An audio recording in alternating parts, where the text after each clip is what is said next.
જે રીતે આ દેશની સૈન્યનું અપમાન થાય, ગુજરાતની સૈન્યમાં સારામાં સારી પોસ્ટ ઉપર બેઠી હોય, આ યુદ્ધનું એ પ્રથમ ચલણથી આ યુદ્ધની વ્યૂહરચના કરનારી દીકરી એવી આપણી કુરેશીની અપમાન કરવામાં આવે, એને પાકિસ્તાનની આતંકવાદીની દીકરી તરીકે એને સંબોધવામાં આવે, અને એ પણ ભાજપના જવાબદાર મધ્યપ્રદેશના સરકારના મંત્રી એવા વિજય શાહ જ્યારે આવા શબ્દો બોલતા હોય, હાઈકોર્ટ એની ધરપકડ કરવાનો આદેશ કરે, એને સુપ્રીમ કોર્ટ એની ટીકા કરે, છતાં ભાજપના બોલકના નેતાઓ નરેન્દ્રભાઈ, જે લોકોને સપના દેખાડે એવા નરેન્દ્રભાઈ પણ મૌન, યોગીજી જેઓ યુપીની અંદર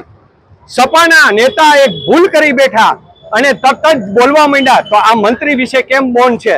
અમારું કહેવાનું એ છે કે આ દેશની અંદર સુરક્ષા માટે તમામ જ્ઞાતિઓ એક હોય, તમામ દેશના નાગરિકો એક હોય, સૈન્ય એક હોય, રાજકીય પક્ષો એક હોય, બધા સાથે મળીને એમ કહેતા હોય કે યુદ્ધ કરો. સાથે નરેન્દ્ર મોદીની હારે રાહુલ ગાંધી પણ બેસીને એમ કહેતા હોય કે આપણે યુદ્ધ કરવું પડે તો કરવાની તૈયારી છે, આનું જે કાંઈ પરિણામ આવે એ આપણે સૌ સાથે ભોગવશું. છતાં યુદ્ધ તો ન થયું, પણ મતની રાજનીતિ કરવી, જ્ઞાતિની રાજનીતિ કરવી એ આ ભાજપનો ચહેરો છે. રાજકોટના કોર્પોરેટર એવું કહે કે તમે 400 સીટ દીધી હોત તો પૂરું યુદ્ધ જોવા મળે, તો શું